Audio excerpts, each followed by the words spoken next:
দর্শক, ইতিমধ্যেই বাংলাদেশের দুটি টার্মিনাল বিদেশিদের হাতে তুলে দেওয়া হয়েছে। বিদেশিদের সঙ্গে চুক্তি করা হয়েছে এবং সেই চুক্তির দিন আপনারা জানেন, শেখ হাসিনার রায়ের দিনকে বেছে নেওয়া হয়েছিল সেই চুক্তির দিন হিসেবে, যেন শেখ হাসিনার রায়কে নিয়ে সবাই ব্যস্ত থাকে, এই চুক্তি নিয়ে যেন কেউ মাথা ঘামানোর টাইম না পায়। কিন্তু চুক্তিটা হয়েছে। মজার ব্যাপার হচ্ছে যে এত কিছু হচ্ছে, বন্দর বিদেশিদের হাতে তুলে দেওয়ার ব্যাপারগুলো হচ্ছে, কিন্তু বড় দল, এই মুহূর্তে বড় দল বিএনপির তেমন কোনো শোরগোল আমরা দেখছিলাম না। বাম জোটগুলো প্রতিবাদ করছে, মিছিল করছে, মশাল মিছিল করছে, কিন্তু বিএনপি জামাতের কাছ থেকে সেরকম কোনো কার্যক্রম আমরা দেখছিলাম না। অবশেষে বিএনপির বোধহয় ঘুম ভেঙেছে এবং ঘুম ভাঙিয়েছেন স্বয়ং বিএনপির যিনি নেতা, ভারপ্রাপ্ত চেয়ারম্যান তারেক রহমান। তিনি ফেসবুক পোস্টের মাধ্যমে এই বন্দর বিদেশিদের হাতে বর্তমান সরকার তুলে দিতে পারে না, এরকম সিদ্ধান্ত নেওয়ার তাদের কোনো এখতিয়ার নেই, সেরকম ভাষ্য আমরা শুনলাম তার ফেসবুক পোস্টে, এবং সেটা নিয়ে বাংলাদেশের সমস্ত গণমাধ্যম আজকে নিউজ করেছে। কি বলতে চাইলেন তারেক রহমান, এবং তার এই প্রতিবাদটা ফেসবুক কেন্দ্রিক কেন? বিএনপির কেন বাংলাদেশে আনুষ্ঠানিক কোনো অবস্থান নেই কিংবা প্রতিবাদ নেই, একটা মিছিল নেই, একটা সমাবেশ নেই? জোর করে সরকারকে বলার প্রেক্ষাপট আমরা কেন দেখছি না যে কোনোভাবেই আপনি বন্দর বিদেশিদের দিতে পারবেন না? এরকম স্ট্যান্ড বিএনপির নেই কেন? সেই প্রশ্নগুলোও কিন্তু উঠবে। চলুন দেখা যাক তারেক রহমান কি বললেন তার ফেসবুকে। থাকবেন পলিটিক্স টিভির নিয়মিত আয়োজনে।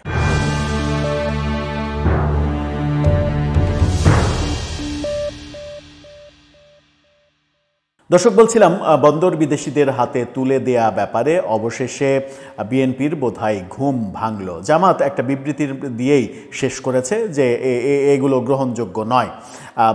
বিএনপিও কোনো ধরনের তেমন কোনো জোরালো কথা বলেনি, কোনো প্রতিবাদ জানায়নি, যার ফলে মনে হচ্ছিল যে সরকার, বিএনপি, জামাত এবং এনসিপির এক ধরনের নীরবতার মাধ্যমে যে সম্মতি, সেই সম্মতি পেয়েই বন্দর বিদেশিদের সঙ্গে বিদেশিদের হাতে দেওয়ার চুক্তি করে ফেলতে চাইছে। এরই মাঝে আমরা এই খবরটা জানি আদালত সূত্রে, সেটা হচ্ছে যে দুইটা টার্মিনাল বিদেশিদের দিলেও চট্টগ্রামের যে নিউমরিং টার্মিনাল, সেই টার্মিনাল বিদেশিদের হাতে দেয়া যাবে না, এরকম একটা রিটের পরিপ্রেক্ষিতে আদালতে সেটা শুনানি চলছে এবং আদালত থেকে আগামী 4 ডিসেম্বর এটা রায় হওয়ার সম্ভাবনা রয়েছে।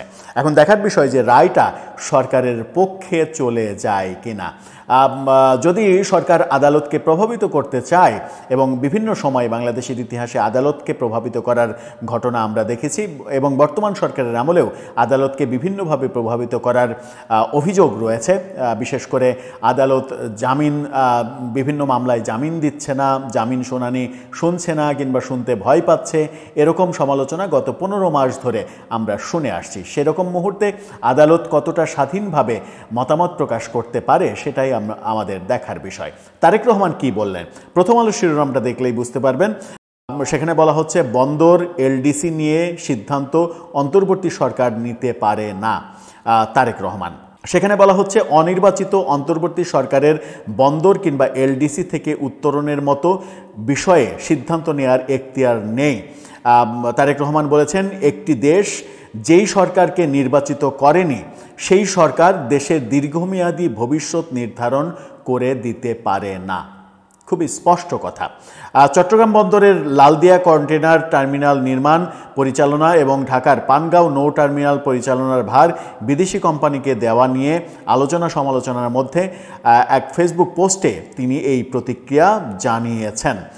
দুটি টার্মিনাল নিয়ে চুক্তির পাশাপাশি অন্তর্বর্তী সরকার 2026 সালে বাংলাদেশকে স্বল্পোন্নত দেশের তালিকা থেকে উত্তরণের সিদ্ধান্ত নিয়েছে।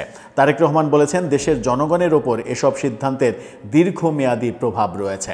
অথচ এমন একটি সরকার এসব কৌশলগত বিষয়ে সিদ্ধান্ত নিচ্ছে যাদের গণতান্ত্রিক ম্যান্ডেট নেই।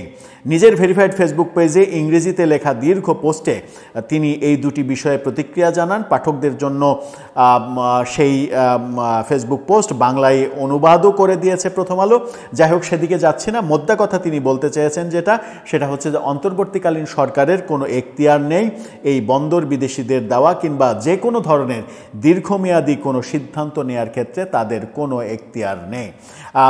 তারেক রহমান ফেসবুকে যখন লিখলেন তখন এখন দেখার বিষয় যে বিএনপি দল হিসেবে সরকারের উপরে কতটা চাপ প্রয়োগ করে, নাকি তারেক রহমানের এই ফেসবুক পোস্টটা এক ধরনের রাজনৈতিক দায়সারা, যেন ভবিষ্যতে কেউ বলতে না পারে যে বিএনপি প্রতিবাদ করেনি।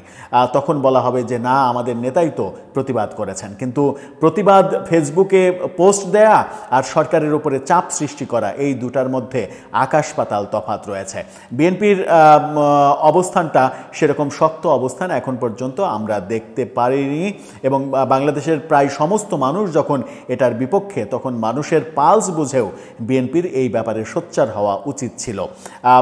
বিএনপির নেতা তারেক রহমান যখন এই কথা বলছেন, তখন বিপ্লবী ওয়ার্কার্স পার্টির নেতা সাইফুল হক তিনি যেটা বলেছেন তাকে নিয়ে গণমাধ্যমের শিরোনামটা দেখে নিতে পারেন। তিনি বলছেন, অতি গোপনে চুক্তি করার ম্যান্ডেট এই সরকারের নেই। তিনি আর এক কাঠি সরেস হয়ে বলেছেন যে অতি গোপনে চুক্তি করার ম্যান্ডেট, অর্থাৎ সরকার গোপন চুক্তি করছে এটাও রাজনৈতিক দলগুলো বুঝছে ঠিকই, কিন্তু বড় রাজনৈতিক দলগুলোর কোনো সোচ্চার অবস্থান নেই। এরকম বাম দলগুলো থেকে প্রতিবাদ হচ্ছে, লং মার্চ হচ্ছে, মশাল মিছিল হচ্ছে, সমাবেশ হচ্ছে, বিবৃতি হচ্ছে, অনেক কিছুই হচ্ছে, কিন্তু বড় দল বিএনপি, জামাত, এদের কোনো এই ব্যাপারে মাথা ব্যথা দেখছি না, এমনকি এনসিপিরও মাথা ব্যথা দেখছি না। বিএনপি কেন চুপ, সেটাই হচ্ছে সব থেকে বড় কথা। এখন দেখার বিষয় তারেক রহমানের এই পোস্টের মাধ্যমে সত্যি সত্যি বিএনপির ঘুম ভাঙে কিনা, তারা সরকারের উপরে চাপ সৃষ্টি করে কিনা, এবং এই চাপ সৃষ্টি হলেই বরং যেটা হবে 4 ডিসেম্বর আদালতের যে রায়টা আসার কথা, সেটা হয়তো একটা চাপ আদালতও অনুভব করবেন, এবং রায়টা মানে এই বন্দর বিদেশিদের সঙ্গে চুক্তি করা যাবে না বন্দর ব্যাপারে, সেরকম একটা রায় আমরা প্রত্যাশা করতেও পারি। আর রাজনৈতিক চাপ যদি না থাকে, তাহলে রায়টা সরকারের পক্ষে চলে যেতে এতটুকু সময় নেবে না, সেটাও কিন্তু সবাইকে মাথায় রাখতে হবে। দর্শক, আপনার ভাবনা কি এ ব্যাপারে? সত্যি সত্যি কি বিএনপি রুখে দাঁড়াবে? এই মুহূর্তে যারা দাবি করছে তারাই সবথেকে বড় দল? আপনার মতামত জানিয়ে লিখতে পারেন আমাদের কমেন্ট বক্সে।